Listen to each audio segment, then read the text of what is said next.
And here we go, a very talented field, Brittany, but obviously the class of the field, the world's record holder and later before Summer McIntosh.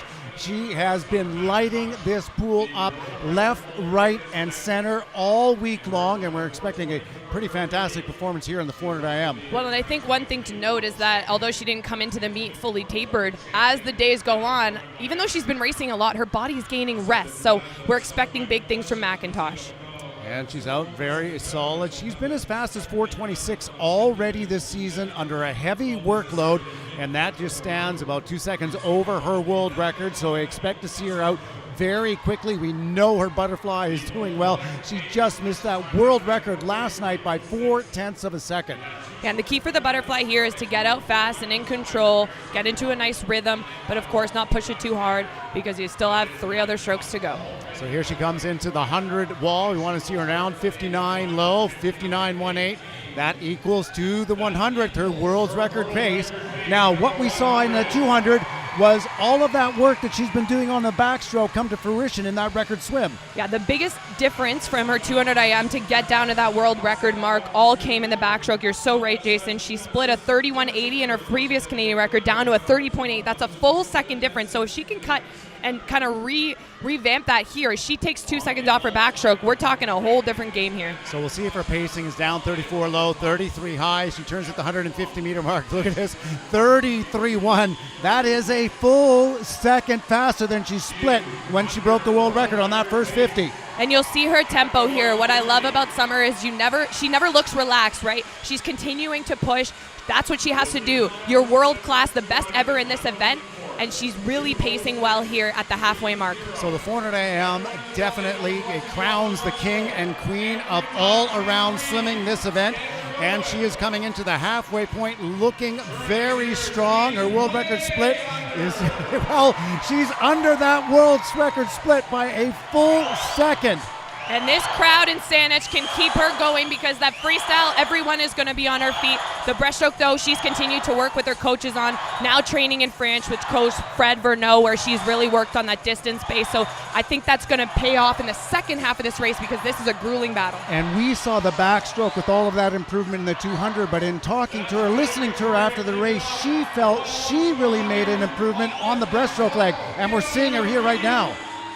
Yeah, it looks really smooth through the water here. You can see she's working on the timing in and out of the turns. And a nice solid split. She's still 0.6 under world record pace. A very strong first 50 meters of breaststroke. We'll see what she does here on the back end. She should be able to keep this second 50 in time very close to what she did in the first. And she's putting together one of the best meets in history, if not for Canadian, absolutely. But Summer McIntosh, this is how she's leaving her stamp here on the 2025 National Championships. This is her last event. Is she able to leave it on this note? So we want to see down at 323 mid at this 300 meter mark. It will tell us that she is on pace and will be able to challenge that record. And there she is. She's still 1/10 of a second under the world's record pace. And here, this is about grit. This is what you work for. She's trained all year for moments like this. She's got to dig deep.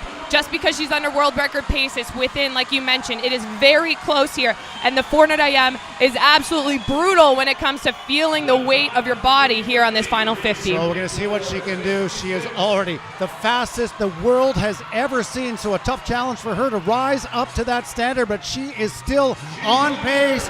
She's now under it. She did a great job on that first 50, 30.9. And here comes Summer McIntosh putting together one of the most impressive weeks of swimming I know I have ever witnessed. She is on pace for her third world record this week. Get excited, everyone. So that world record mark, it stands at a 4:24.38. She has 10 meters to go, and she is reaching hard to the wall. McIntosh to the finish, and it is! She destroys it again. 4:23.65. What an incredible last 50 at 29.3. What a swim by McIntosh. And a lifetime best performance there for Mary Sophie Harvey to come in for the silver medal.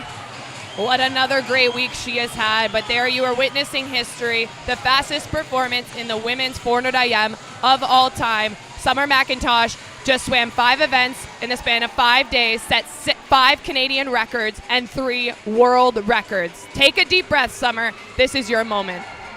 An absolutely incredible performance.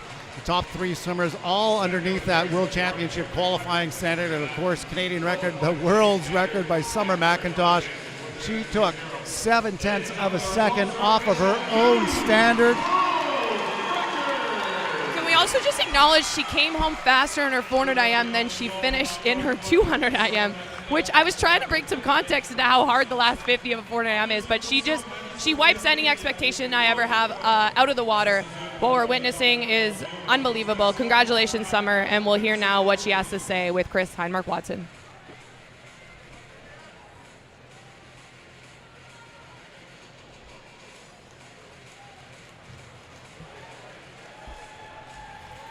Ladies and gentlemen, Summer McIntosh with another world record performance here in Victoria. 4:23.65, Summer, right from the start, under that world record pace from last year. What were you focusing on here in this race, or was it just about getting your hand on the wall under that time? Yeah, I mean, going into tonight, I knew I think I could do something really special just because this meet has been probably my best meet of my career. So I was really excited to finish off with probably one of my top favorite events and probably the hardest event. It's a good kind of practice for Worlds as it'll be on the last day. So yeah, overall happy with the time. I felt really strong throughout other than the last 25 breaststrokes. So I'll be definitely thinking about that during training the next few weeks. The 400 IM has been your event the last number of seasons. You know, you won 2023 World Championships, you won 2024 Olympic Games. When you swim this event on the international stage, you're well in front of the field as well. How do you keep yourself pushing yourself when it's just you against the clock? Well, I think world records are made to be broken, so by the time I leave this sport, I want to make sure that record is as fast as possible. So I think that really keeps me going because I know there's always going to be the next generation of kids growing up and they're going to be chasing their record. So I got to give it my best effort to see how long it can stand. Over the last year, has there been one thing specifically, one stroke that you've worked on more than others to try and get this time down to that 4:23? Yeah, I think breaststroke is always something that I'm continuing to work on, and it's definitely still a work in progress, but I think backstroke as well is something that sometimes is overlooked by people. I have a really good backstroke, and I've really used that in my IM to continue to lower my time. Well, congratulations, Summer. Amazing swim. Victoria, Summer McIntosh.